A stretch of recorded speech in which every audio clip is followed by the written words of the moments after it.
When was the first time you picked up a camera? Okay, so the first time I picked up a camera professionally, I'm gonna backtrack just a little bit. I worked with Madonna and I worked on a world tour, and I befriended a friend of mine, now a really good friend, Jamie King, who's a creative director of the tour and like so many other artists. And so just glaze over that real fast. So he would watch me come in and look at everything, like everything. I would like inspect like crazy because I knew where I was. I knew that I'm gonna learn so much from this woman. And I left that job, and out of the blue, he just texted me one day. He's like, "Hey, Walid, how are you? Let's go get dinner. I want to know what you're up to." And so I went to dinner with him, and I drove up from Anaheim I was in Anaheim or Fullerton, one of those two cities in Orange County at the time. And I drove up to LA, and I met him for dinner. But what he did not know is that I was dead broke. Broke, okay? And this is pretty much right at the birth of the 2008 Great Recession. So I had quit being a music video director's assistant. I had done some PA jobs. I was the worst PA you could ever hire on. I mean, the amount of effort I put into not looking busy, it was exhausting. And I thought, just do the work, but like trying to walk back and forth and like look busy without really doing the stuff.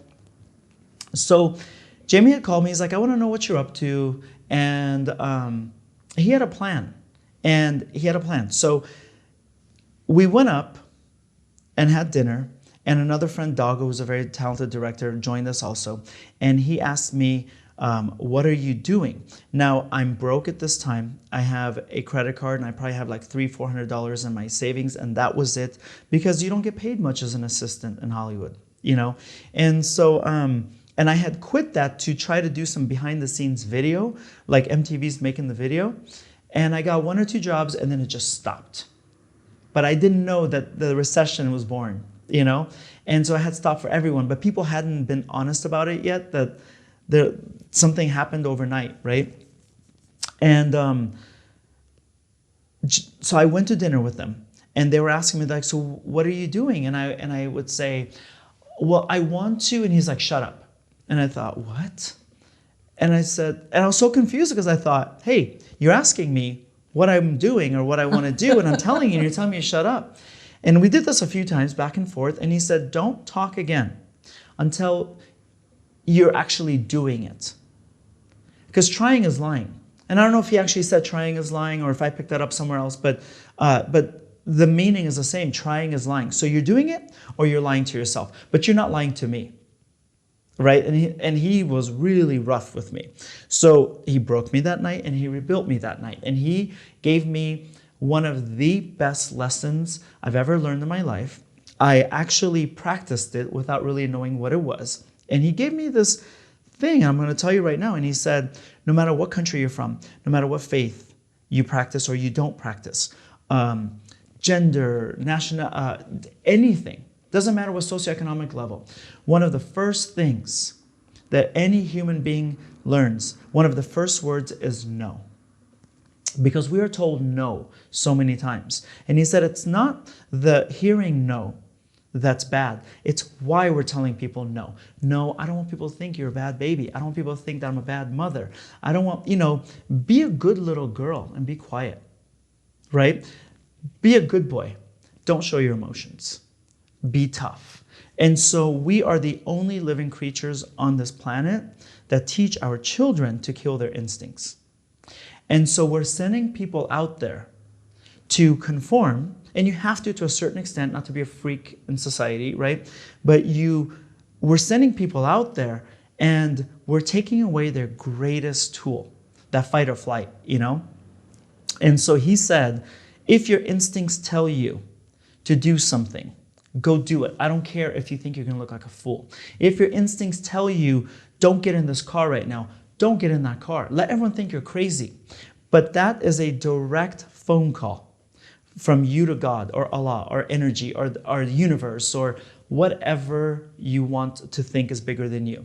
Okay, a greater power. And he said, that's a direct phone call that you're getting at any moment. So he gave me examples. He said, how many times have you thought about somebody and then they text you.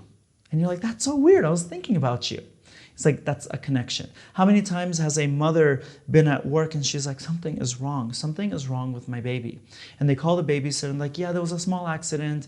You know, he or she is fine. That mother knows there's a connection, right? And so he said, the closest you'll ever be to God, or again, whatever, I don't want people getting lost on that part of it, or whatever higher power, Mother Nature, is when you listen to your instincts. And he's like, if you want to photograph everybody in all green paint, go do it. Something is telling you this is going to be good for your career. Now, that night, so that's what I mean by he broke me and then he rebuilt me. And he was setting in an infrastructure that I had already been using and how I've acted in a lot in my earlier career, in my school and everything. Sorry. That's okay. And so he had set like the structure, the infrastructure of like things that a guideline. And I had been doing it, but I didn't know this was my instincts, okay? And I went home. Thank God he paid for dinner because I did not have money to even pay for my portions. And we had like drinks and dessert and appetizers. And I'm like, oh my God, you know, that's expensive. And he set me on my way. And for like a week after, I had this weird feeling, apparently it was my instincts, but this weird foreign feeling that I should buy a camera. But I didn't, when I tell you, I did not even know that a camera, you can detach a lens from a camera.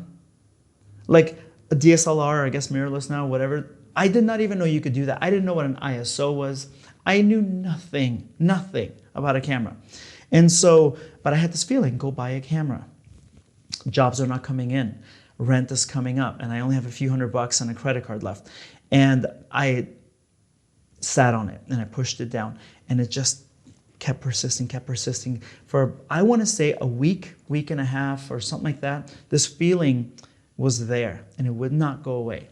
And I don't know what made me, but I decided to listen to my instincts. And I went into a camera shop and I'm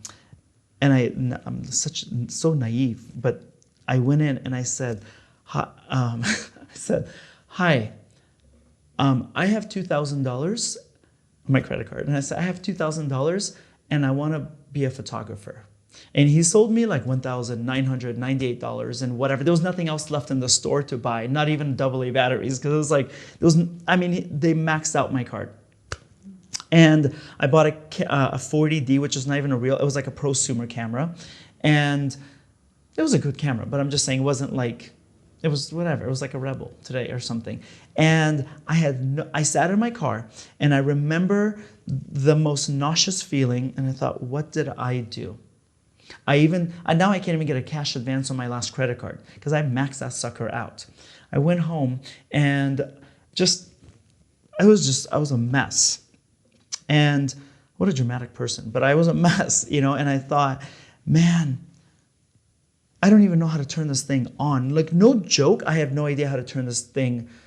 I didn't know a single thing, okay? But I started shooting things like leaves on a tree and a trail of ants, and it was all horrible pictures. I got a call because I wanted to do behind the scenes video. And I got a call because of a friend of a friend of a friend. And they were like, hi, is Walid there? I'm like, right? And I was like, yes. What are you selling Stranger, me? exactly. And they said, hey, somebody said you have a video camera.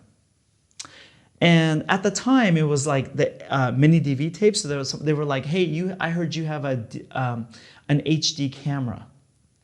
And because everyone was using the Panasonic DVX100, which was like not fully HD, I think, whatever. But I said yes, and I was so excited because I can buy food now, okay? And put food in the fridge.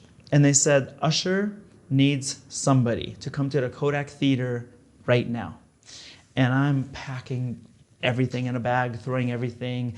Didn't even have camera bags, like I put them in a gym bag and stuff. And I'm about to close the door. And that weird feeling in my gut said, Usher doesn't know why you're hired. It's his manager. Go get that stupid camera you just bought too, the still camera. And I grabbed it and I ran in the car, and I remember I had a little BlackBerry Curve with the ball, and I wrote f-stop means this, ISO means this, and aperture means this, whatever, and that was pretty much our shutter speed. And I went there. I went underground like 2-3 levels. I said hi to Usher, and I'm one of those people that when I'm nervous, I look like I'm hiding a bomb. I'm telling you, it's like this. It just looks so bad, And I don't have a poker face whatsoever. And I was just shooting stuff, and I decided to put the video camera on a tripod in the corner. So now it looks like a security camera, but Usher has the footage, and I wish I had it. But of me trying to figure this out and looking at my BlackBerry, I'm like, okay, this button did this, and I'll take pictures. And I didn't even know that I had a 1 gigabyte card, CF card. So my compact flash was one, and I was shooting on JPEG small. Did not even know about these settings, that they existed, or that RAW was such a thing, okay? And I'm shooting machine gun style because I'm banking on quantity here, not quality.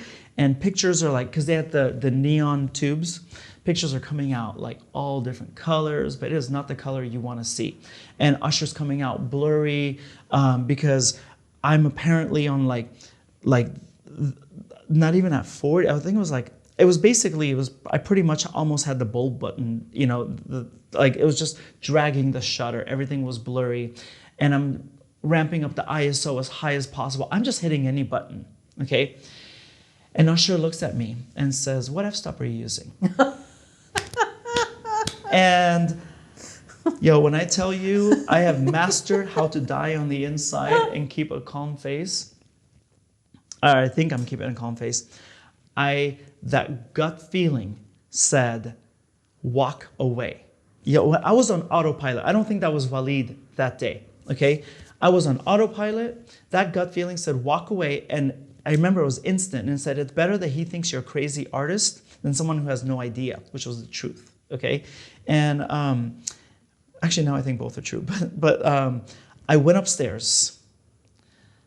I looked up again, because I wrote f-stop, but I had to look up. I'm like, what did this mean? With all these performers, street performers, and I'm like, come on, Verizon, give me the reception and everything.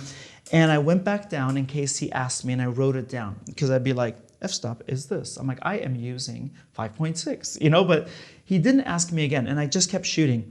I went home, and sewed down, and I looked at all the pictures, and I did not even know that Photoshop exists. I did not know Photoshop was a thing. The whole institute of Adobe was not even in my spectrum whatsoever, okay? So I decided to download all the pictures, open them up individually inside the preview, like what you would open up a PDF in. And so you have the option of bringing down contrast, exposure, saturation, hue, and that's about it. And I'm looking at these pictures, I'm like, I don't know where Usher is because everything is blurry. I can't tell, anything. And out of that, I probably pulled under 10 images that you can identify it was Usher and that he was actually in focus on accident, okay? And I pulled up about 10 of them. And this is me opening a picture one at a time. I'm like, no, next. It was a disaster, okay? And then it was like, I did not even know such a thing of Lightroom existed. So I would take him in one folder, copy him, paste him into a second folder as I'm eliminating which pictures I want, and narrowing down. And I found about 10, 12, maybe 9, I don't know. But I opened them up in that preview panel, and I thought, oh my God, they're every color under the rainbow. And I remember again that instinct was really in play, and it was like, just turn it all black and white. And I desaturated all of them, and I boosted the contrast a little bit. They were already blurry sometimes, and they were already high ISO, so super grainy. And I sent them to Benny Medina, who was Usher's manager at the time. Now he does J-Lo and I think J-Lo only. And they called me within like 30 minutes, and they said, Walid, I don't know how you guessed it, but we sent the pictures to Usher, and his whole new thing for the new album is old Hollywood. Oh, wow. And he wants these black and white, grainy, imperfect images. And so we want to know, would you be willing to work with him and be his personal photographer? Oh my gosh. And that to me is like, that's the perfect story in my career of following your instincts and just having faith in it. I mean, I know that people are listening to this and they're like, he's crazy. Like, how am I going to take that chance? But that was me just following instincts from the start and going, there's this weird feeling and I don't know what's going on. I'm going to follow it. And every single day, I would learn one new thing on YouTube. And I would type things like, what does exposure mean? And I would study it. Because I'm a history major, ask me about the Civil War. I'll tell you everything about it, but, and that was, and I would learn that one thing. And then I was not allowed to go to bed until I learned one new thing every single day. So after a week, it was no big deal. After a month, it was no big deal. By the end of the second month, it started adding up, the things that I knew. And so Usher would say, hey, let's shoot over there. I'm like, no, let's not. Because I hadn't even reached that yet. I was just on natural window light, And I was like, no, that's not. Let's just stand over here and do it. And I would so whatever I learned the night before, I would practice it on him the next day. And he's like, you have such a vast style. Like, you do so many things. I'm like, dude, you don't even know. Like, I'm on YouTube every night, like learning things and then coming downstairs and practicing it on you. And I learned how to photograph on tour with Usher. Did you have to be that? I mean, I'm seeing a lot of parallels where just it's like this like serendipity, and you're at the right place at the right time. And you talked about your instincts are very acute. And did you have to be hyper aware when you were a child, on the lookout for things, or because you seem to be so observant? I heard an interview that you did. And you said you could tell the light package maybe someone was using by the light reflection in the eyes of the subject. So, and I see this thing in you where you seem so detail-oriented. Did you have to be hyper? Do you think that's like this thing that you adopted? Nobody has ever asked me that before, but I don't know if you saw the look on my face just change. I think in times I had to. Okay. Yeah. I think there are times I had to be very aware. Okay. And not anything like, oh my God, let me just correct that real fast. It was not like what the viewers may think. It wasn't any kind of abuse. It was just I was a war child. Okay. And so in Afghanistan, I remember the invasion of the USSR, and my brother was born with congenital heart disease or heart failure, and so it was just turmoil, constant. So you couldn't go outside because there were tanks. And every winter, the doctor would tell my mom, your son, my brother, may pass. He's not going to make it. He's not going to make it past 5 or 8 years old or something. So it was chaos. And I remember many, many times in my childhood just kind of not getting, you have a child that supposedly is going to die, and you have the Soviet Union that just invaded your nation. So like paying attention to little Walid is not top priority. You know what I mean? So there was a lot of moments that I remember just being very observant and just looking and feeling the temperature of the room and knowing when to talk and reading people's faces, because things would happen outside, like somebody would be dragged off to jail or murdered because of the war. And so I do remember now really looking at people's faces. Just, yeah, there you go. That's a new memory, but yeah. Interesting. And so that, maybe, which was not a positive thing, stemmed into now you being able to pick up little nuances and... Maybe. Yeah, maybe. I mean, I'm not versed enough to know like about the study of it, but I think that I've always been very detail oriented, and